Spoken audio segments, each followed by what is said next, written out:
why am I having to do this? I'm okay. Fine, no problem. Let's see how he was before and how he is with this now. Should I do it with the other hand?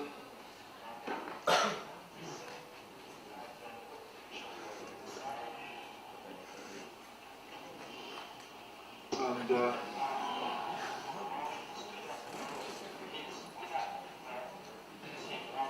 so there's no chemicals at this time. It's purely the electronic stimulation.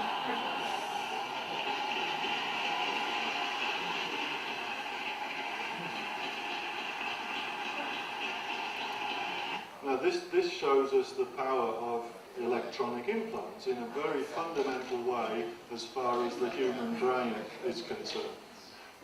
But not only for treatment, we'll see this could be used for all sorts of things to change the way the human brain operates. Ray mentioned about improving this technology, and that's what we're involved with at the present time. And sorry if this looks a bit complicated, but I'll try and explain what we're doing. One problem with the stimulator is that it takes a lot of power. And after 18 months to 2 years, the power packs have to be replaced. Even if they're recharged externally, it doesn't help things because of chemical problems and so on. So what we're trying to do is to get it working a bit like a heart pacemaker, that it only stimulates when it needs to stimulate. But in order to do that, it needs to know when it needs to stimulate. So we're making the stimulator intelligent. As well as pushing signals in, it's monitoring the signals. It's actually looking at the electrical signals deep in the brain to use them to predict when the tremors are going to occur before they occur, so that we can just apply the stimulating signal when it's needed, not all the time. And with basic artificial intelligence, as Ray was talking about, it is able to learn to model very accurately a particular region of the brain. Not only to model it, but to predict what it's going to do in the future. What we've got here along the bottom line, this is a time sequence from an actual patient who has the electrodes, and on the bottom line is muscular data, EMG data, showing when movement occurs in the tremors. And there's nothing happening until about 45, 50 seconds, and then what we see here, this is the tremors. The hand has started shaking and so on. Looking at the line above, this is the one, if you see the red pointer moving, this is exactly the same time, but this is the local field potentials, electrical data at exactly the same time in the person's subthalamic nucleus, in their brain.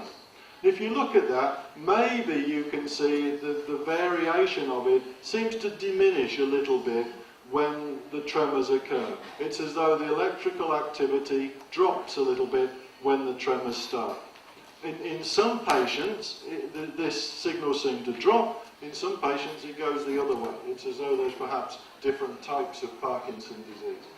What we've done is to train an artificial intelligence system to just look at this data, the electrical data, first of all to tell us when tremors are going to occur, when tremors are occurring, and then when tremors are going to occur, to predict. If we look on the top line, you don't need to worry about the third line here. Look at the top line, and we see the output of our artificial intelligence system here, around the 45, 50 second, it goes high, and it stays high. And essentially, this is our artificial intelligence system saying tremors are occurring, which they are. If we look at the muscular data on the bottom, we can see they're occurring, and our artificial intelligence system is telling us that's what's happening. More importantly, if we go up to the 14 second, and maybe about 19 second, we're getting some spikes in our network output, in our artificial intelligence system output. And when we actually look below at the electrical data, and even maybe at the movement, it's as though the tremors maybe are starting to try and start, but they don't get started. But our artificial intelligence system picks them up. Most importantly is here, at the 30-second mark, we get an enormous spike. There's absolutely nothing down below. There's nothing, no movement at all. And this is our system telling us something is going to happen. We've now got over 200 patients where we're finding artificial intelligence systems we're able to train to give us the same sort of output that it predicts. In this case, this is 15, 20 seconds ahead of when the tremors actually occur. The patient doesn't know the tremors are going to start, but our artificial intelligence system does. It's outthinking the human brain, effectively, for this particular part of the brain. So now, as far as the research is concerned, we're looking to close the loop, so that when the prediction comes up, we close it, stimulate, so that tremors don't actually occur. The same stimulator is used in a different part of the brain to treat epilepsy in some patients. And again, we're looking here at trying to predict when an epileptic seizure is going to occur before it actually occurs. So either the person can sit down or they can receive medication. The same stimulator is also used for people with depression, with clinical depression. And when the stimulator is switched on, the patient describes it as a black cloud lifting. They suddenly feel fantastic. Now, if you can imagine here, we try and apply our prediction to this, that if we can predict that somebody is going to be depressed before they're depressed, with a stimulator like this, they can be walking around okay, and suddenly they'll receive a signal, hey, isn't life wonderful? And then, hey, that means I was going to be depressed. Now, what was it I was going to... So, how well it will work, I don't know. Even recreational use for stimulation. The final area of experiments is my own. And here, what we're really looking at is comparing the power of the human brain with the power of artificial intelligence.